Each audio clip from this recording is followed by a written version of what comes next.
tous et bienvenue pour cette nouvelle vidéo. Alors aujourd'hui on va faire un tour complet des paramètres de One UI en commençant par connexion, donc Wi-Fi. Là c'est pour vous connecter à différents réseaux Wi-Fi. Donc voilà l'interface de connexion. Là on a des paramètres avancés. Donc là on a si on va dans les paramètres du Wi-Fi, là on a la vitesse du réseau, la gestion du routeur et les paramètres avancés. Donc là on a différents paramètres d'avancée. Voilà, on peut choisir différents paramètres avancés. Les appels Wi-Fi, donc on peut activer ou désactiver les appels Wi-Fi. Le Bluetooth, donc voilà. Voilà, on peut activer et désactiver le Bluetooth. S'il y a des appareils connectés en Bluetooth, il va les détecter. NFC, donc ça c'est pour les paiements NFC. Le mode hors ligne. Les réseaux mobiles, donc ça c'est les données en itinérance, les appels via la SIM 1, les modes de connexion, donc 4G, 3G, 2G, on peut choisir entre 3G et 2G, 3G uniquement, ou bien même 2G uniquement. Après on a l'utilisation des données, donc voilà, ça c'est l'utilisation des données. Le gestionnaire de carte SIM, point d'accès mobile et modem. Donc le point d'accès mobile, voilà ce que c'est. Donc on peut mettre un mot de passe, par exemple.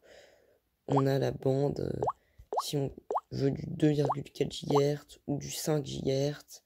Le mieux c'est 2,4 GHz parce que tous les appareils le supportent. Mais bon, vous pouvez également choisir du 5 GHz parce que c'est plus rapide. Là on a plus de paramètres de connexion. Donc on peut mettre un VPN. Là, on a le DNS privé, l'impression, donc les services d'impression. Recherche d'appareils à proximité. Continuons par les sons et vibrations. Donc là, on a les différents profils sonores. Donc le son, vibreur, muet, vibreur et sonnerie. Donc si la sonnerie se fait avec un vibreur ou pas. La sonnerie. Donc Over the Horizon, la sonnerie par défaut, et pour la SIM 2 Basic Bell, son de notification Skyline. Voilà l'exemple de Skyline. Bon, voilà, ça c'est le son de Samsung par défaut. Enfin, il a été changé depuis que le Galaxy S9 est sorti, mais voilà. Le son système, alors ça c'est vraiment cool parce que on a le son Galaxy. Donc quand on appuie, ça fait ce son là. Le son calme, quand on appuie, ça fait ce son là. Amusant, quand on appuie, ça fait ce son là. Et rétro, quand on appuie, ça fait ce son là. Ce son là, j'adore. Parce que c'est en fait le son qu'il y avait sur mon ancienne tablette. Mais celui-là, j'adore ce son là. Volume. Donc là, on a les différents types de volume. Donc sonnerie. Donc quand ça sonne, média. Voilà le son du média. Enfin le son sur n'importe quoi. Enfin, tout à part la sonnerie, les notifications et quand on appuie en fonction du système, les notifications et le système. Voilà. Modèle de vibration. Donc là, c'est les différents types de vibrations.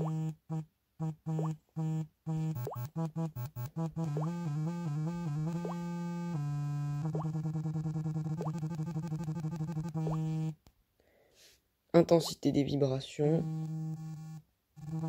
Donc voilà, pour les différents événements, quoi. Contrôle son système vibration. Donc son interaction tactile. Donc quand on appuie, ça fait ce son là. Verrouillage, déverrouillage écran. Rechargement, quand on met un chargeur, ça fait un son. Pavé de numérotation.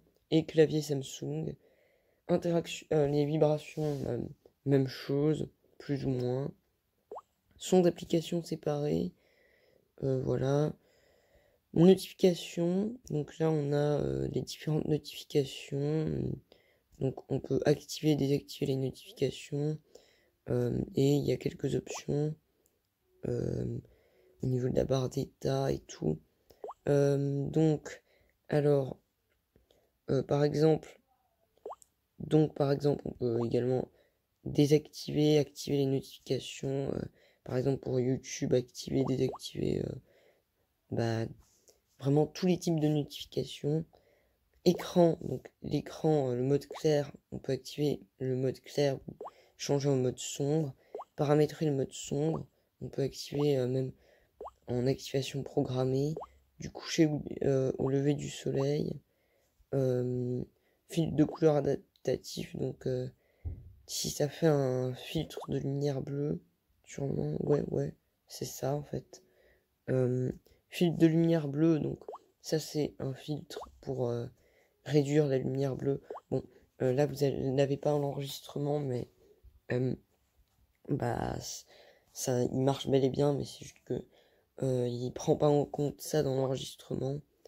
Là, on peut avoir différents types d'affichage, donc affichage adaptatif, cinéma AMOLED, photo AMOLED, basique. Je préfère affichage adaptatif. Quoique cinéma AMOLED, c'est pas mal, mais non. Je préfère affichage adaptatif. Balance des blancs, donc si on a des couleurs plutôt froides, plutôt chaudes, voilà. Taille et style de police, donc ça c'est le style de police, on peut choisir un style de police. Donc là on a différents types de police préchargés, mais on peut également en installer. Là on peut changer la taille de la police. Je préfère celle-là. Voilà. Zoom écran, donc ça c'est le zoom écran. Donc si on veut vraiment zoomer, ou bien plutôt condenser l'affichage, hop, vraiment voilà quoi. Ensuite, la résolution de l'écran, donc ça c'est si on veut du Full HD+, du Quad HD+, ou de l'HD+. Application en plein écran, donc là on peut choisir les applications qui se mettent en plein écran. Mise en veille de l'écran, donc ça c'est après le nombre de minutes d'inactivité qu'on peut mettre en veille l'écran, enfin que l'écran se met en veille automatiquement. Écran d'accueil, donc ça c'est les paramètres de l'écran d'accueil. Voilà, donc on peut activer une touche maintenant. Mode simplifié, donc ça c'est pour avoir un mode simple à utiliser, donc notamment pour les personnes pas très expérimentées. Écran latéral, donc ça c'est pour activer les volets latéraux, mais bon, ça c'est pas ouf, parce que le problème c'est que au niveau des gestes de navigation, c'est pas ouf. Barre de navigation, donc ça c'est pour choisir si on veut des touches ou des gestes de glissement. Moi je suis habitué aux gestes de glissement, donc voilà. Protection contre les appuis accidentels, sensibilité tactile, donc c'est le mode gant en gros. Si vous voyez ce que je veux dire, en gros, quand vous avez des gants et que vous utilisez le téléphone, vous pourrez l'utiliser grâce à ce mode-là.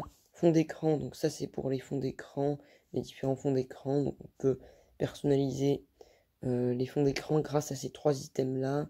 Donc mes fonds d'écran, galerie, service de fond d'écran. Donc ça c'est l'écran de verrouillage dynamique. Donc on peut appliquer un écran de verrouillage dynamique. Thème. Donc là on a Samsung thème. Donc là on a les thèmes, le fond d'écran. Là on a le menu. Là on peut voir nos éléments. Voilà. Bon c'est tout du par défaut, mais bon voilà, pour l'instant c'est tout du par défaut. Mais quand j'aurai envie de mettre un thème, voilà, je mettrai un thème quoi. Écran de verrouillage, donc ça c'est le mode de verrouillage avec un code PIN. Je vais pas vous montrer mon code PIN. Smart Lock, donc ça c'est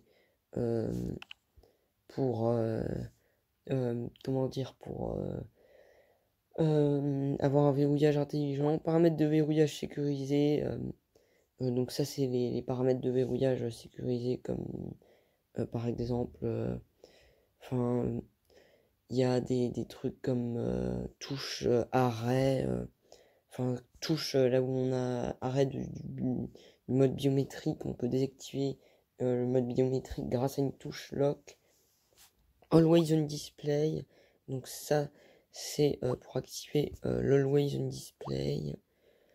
Les services de fond d'écran, là il n'y a pas de service de fond d'écran. L'horloge, donc là on peut choisir l'horloge sur l'écran de verrouillage. On peut choisir également la couleur et le type d'horloge. Donc voilà. Horloge d'itinérance, donc ça c'est votre horloge d'itinérance si vous allez dans d'autres pays. Face widgets, ça c'est les widgets, ça c'est les différents widgets sur l'écran de verrouillage. Coordonnées, donc vous pouvez mettre des coordonnées, je sais pas, voilà, vous pouvez mettre différentes coordonnées telles que votre numéro de téléphone ou votre adresse email sur l'écran de verrouillage. Les notifications, donc vous pouvez activer des notifications sur l'écran de verrouillage. Et vous avez des raccourcis, vous pouvez mettre des raccourcis, enfin ils sont par défaut, mais voilà, vous pouvez mettre des raccourcis comme le téléphone et l'appareil photo sur l'écran de verrouillage. Là c'est à propos de l'écran de verrouillage. Données biométriques et sécurité, donc ça c'est les différents types de sécurité comme iris, empreinte, tout ça. Mise à jour de sécurité, donc ça c'est le niveau de mise à jour de sécurité. Là il va rechercher une mise à jour. Oui, donc le système mis à jour là.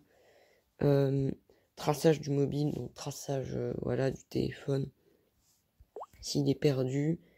Samsung Pass.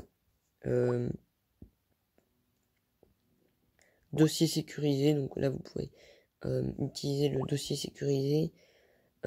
Installation des applications inconnues via différentes sources comme astuces, vous pourrez désactiver ou activer ce mode là, comme ça vous permettra d'installer des applications via d'autres applications, mais par contre ça comporte un risque de sécurité notamment, donc voilà, c'est une option que je conseille pas, mais si vous voulez le faire, vous pouvez le faire. Démarrage sécurisé, donc ça c'est un mode de cryptage voilà, du téléphone. Chiffrement ou déchiffrement de la carte SD, donc vous pouvez chiffrer votre carte SD, et ça c'est tout le reste. Donc voilà. Au niveau de la sécurité, confidentialité, donc ça c'est les paramètres de confidentialité, donc notamment les autorisations, voilà, envoi de données de diagnostic, recevoir info commerciale et tout. Position, bon je vais pas vous montrer ma position. Compte et sauvegarde, donc ça c'est les comptes, je vais pas vous montrer les adresses mail, voilà, parce que j'ai pas envie de me faire pirater ou bien d'avoir des problèmes quoi. Sauvegarde et restauration, donc ça c'est la sauvegarde et la restauration. Bon, je mettrai un screen noir pour éviter que vous voyez mon adresse mail. Samsung Cloud, donc voilà. Smart Switch, donc ça c'est au niveau de Smart Switch. Position, bon, je vais ça je vous ai déjà montré en fait. Fonction avancée, donc ça c'est les accessoires, donc voilà. Touche Bixby, donc ça c'est pour activer et désactiver la touche Bixby, mais bon j'ai pas de compte Samsung donc je peux pas utiliser la touche Bixby.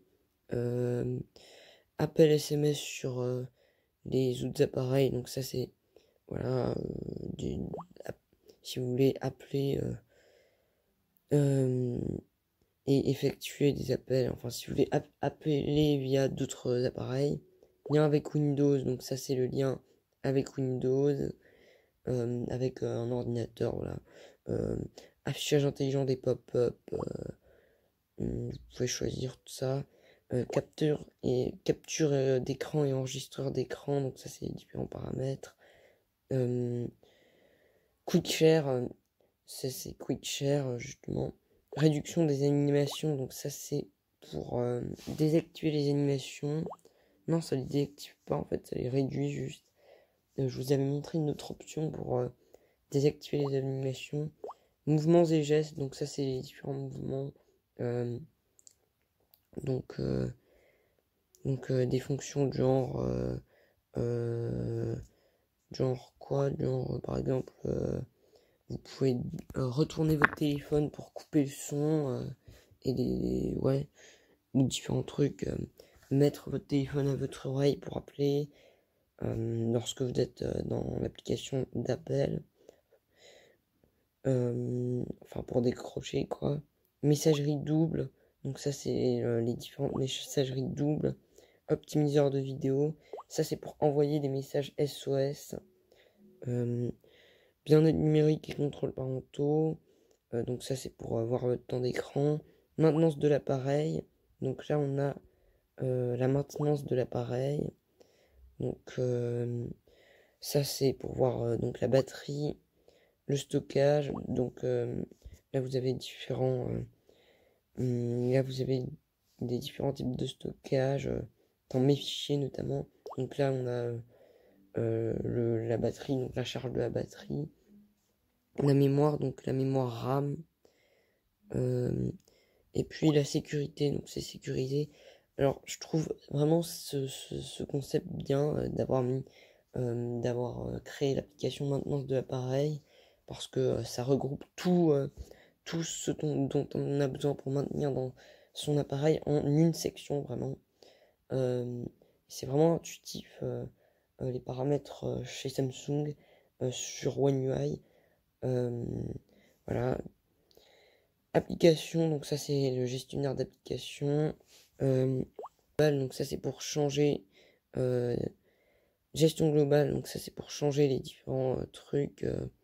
Donc la gestion de l'appareil quoi. Accessibilité, donc là on a le lecteur d'écran, c'est Voice Assistant. Là on a les améliorations de la visibilité, donc si vous voulez avoir des trucs, comment dire, si vous voulez vraiment optimiser l'affichage, vous pouvez utiliser ce genre de paramètres. Inversion des couleurs, bon, voilà, vous voyez un peu ce que je veux dire, quoi.